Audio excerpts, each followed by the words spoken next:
दोस्तों, awareness stress management में क्या चीज़ है, इसकी इम्पोर्टेंस क्यों है इतनी, आज हम इसको एक बहुत ही अच्छे एग्जाम्पल के साथ समझ लेते हैं।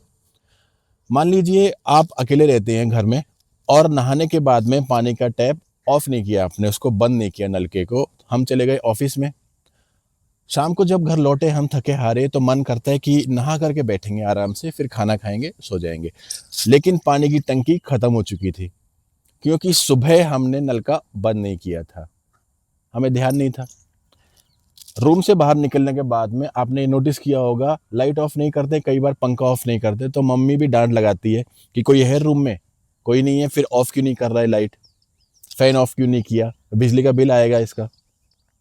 तो धीरे धीरे फिर हमें उस चीज़ की आदत होती है कि हाँ, अगर मैंने ये नहीं किया तो इसका क्या कॉन्सिक्वेंस है कि बिल आएगा अननेसेसरी। जो रिसोर्स है हमारे पास में, एक तो वो वेस्ट हुई, दूसरा उसका हमें हर जाना भुगतना पड़ा, जिसको हमने यूज़ भी नहीं किया। तो ऐसे ही है अवेयरनेस का। अगर हम ये नहीं चेक करेंगे कि बॉडी हमारी क्या रिस्पॉन्ड कर रही है, माइंड में हमारे क्या चल रहा है, कौन सी थॉट्स अभी चल रही है माइंड में, क्वालिटी ऑफ थॉट्स क्या है अभी इस टाइम पे, तो होगा क्या, जो हमारे सोचने की शक्ति है वो धीरे धीरे डिप्लीट होती है। ठीक है, एनर्जी जो है आपके पास में।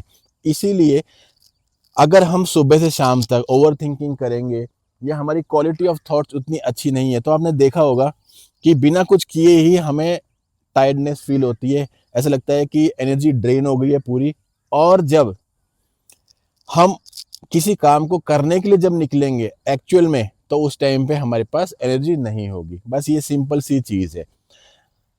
रिसोर्सेस जो हैं उसको बेहतर तरीके से यूटिलाइज करना। यहाँ पे हम बात कर रहे हैं बिजली पानी की, और यहाँ पे हम बात कर रहे हैं अपने मन की, माइंड की, सोचने की शक्ति की। जहाँ ज़रूरत है वहाँ पे हमने उसको लगाया, इस तरीके से यूज़ किया अपनी एनर्जी को कि वो आपको नुकसान ना करे।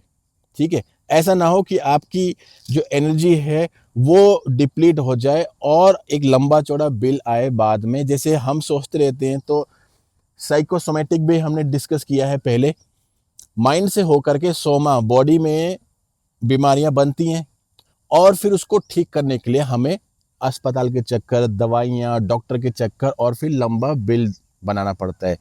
तो जो चीज़ को हमने यूज़ भी नहीं किया, हमारे पास वो एनर्जी थी, उसको हमने वेस्ट करके हमने ऐसा नुकसान जनरेट किया जिसकी भरपाई अब हमें करनी पड़ रही है। तो यही है बस अवेयरनेस, या जागरूकता हिंदी में, या फिर कह सकते हैं सचेत रहना। ठीक है दोस्तों, आप इसकी इम्पोर्टेंस को समझो और इस वीडियो को अब आप शेयर करो जितना भी हो सकता है। ये कॉन्सेप्ट समझना बहुत ज़रूरी है, समझने के बाद में इसका इम्प्लीमेंटेशन बहुत आसान हो जाएगा। कैसे अवेयरनेस को लेकर के आएँ, कैसे अवेयरनेस को बढ़ाएँ, वो अपने आप हो जाएगा जब हम समझ जाते हैं कि अवेयरनेस क्यों ज़रूरी है और क्या है अवेयरनेस। ठीक है, आप इस वीडियो को शेयर कीजिए, अगर नए हैं मेरे चैनल पे तो चैनल को सब्सक्राइब कीजिए दोस्तों।